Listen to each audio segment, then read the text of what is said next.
ബംഗ്ലാദേശിലെ ന്യൂനപക്ഷങ്ങളുടെ സുരക്ഷയെ സംബന്ധിച്ച ആശങ്ക ഇടക്കാല സർക്കാരിനെ അറിയിച്ച ഇന്ത്യൻ വിദേശകാര്യ സെക്രട്ടറി വിക്രം മിശ്രി ഇന്നലെ ബംഗ്ലാദേശ് ഇടക്കാല ഗവൺമെന്റിന്റെ മുഖ്യ ഉപദേഷ്ടാവ് മുഹമ്മദ് യൂനസുമായി അദ്ദേഹം കൂടിക്കാഴ്ച നടത്തി. ധാക്കയിൽ ബംഗ്ലാദേശ് വിദേശകാര്യ ഉപദേഷ്ടാവ് തൗഹീദ് ഹുസൈനെയും മിശ്രി കണ്ടു. It is also reflected in the mutually beneficial engagement we have on a whole set of issues ranging from trade, commerce, connectivity, power, water and energy, and development cooperation, consular cooperation and cultural cooperation. Indian വിദേശകാര്യ secretary Vikram മിശ്രിയുടെ Bangladesh സന്ദർശനം ഷെയ്ഖ് ഹസീന സർക്കാരിന്റെ പതനത്തിന് ശേഷമുള്ള സ്ഥിതിഗതികൾ വിലയിരുത്താൻ അവസരമൊരുക്കി.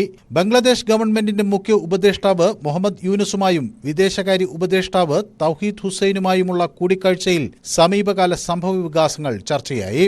ന്യൂനപക്ഷങ്ങളുടെ സുരക്ഷയും ക്ഷേമവുമായി ബന്ധപ്പെട്ട ആശങ്കകൾ ബംഗ്ലാദേശിനെ മിശ്രി അറിയിച്ചു. ബംഗ്ലാദേശുമായി നല്ല ബന്ധം വേണമെന്നും ഇടക്കാല സർക്കാരുമായി ചേർന്ന് പ്രവർത്തിക്കാൻ ആഗ്രഹമുണ്ട് എന്നും വ്യക്തമാക്കി.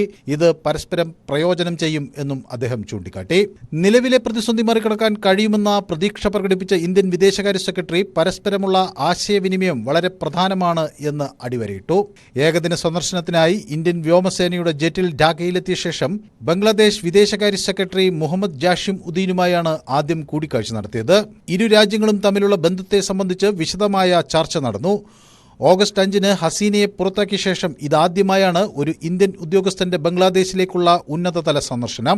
ഹിന്ദു സന്യാസി ചിന്മോയ് കൃഷ്ണദാസിന്റെ അറസ്റ്റും ന്യൂനപക്ഷങ്ങൾക്കെതിരായ അക്രമസംഭവങ്ങളും ഇരു രാജ്യങ്ങളും തമ്മിലുള്ള ബന്ധം വഷളാക്കിയ സാഹചര്യത്തിൽ സന്ദർശനത്തെ ഗുണകരമായ ചുവടുവയ്പായാണ് ഇന്ത്യ കാണുന്നത്.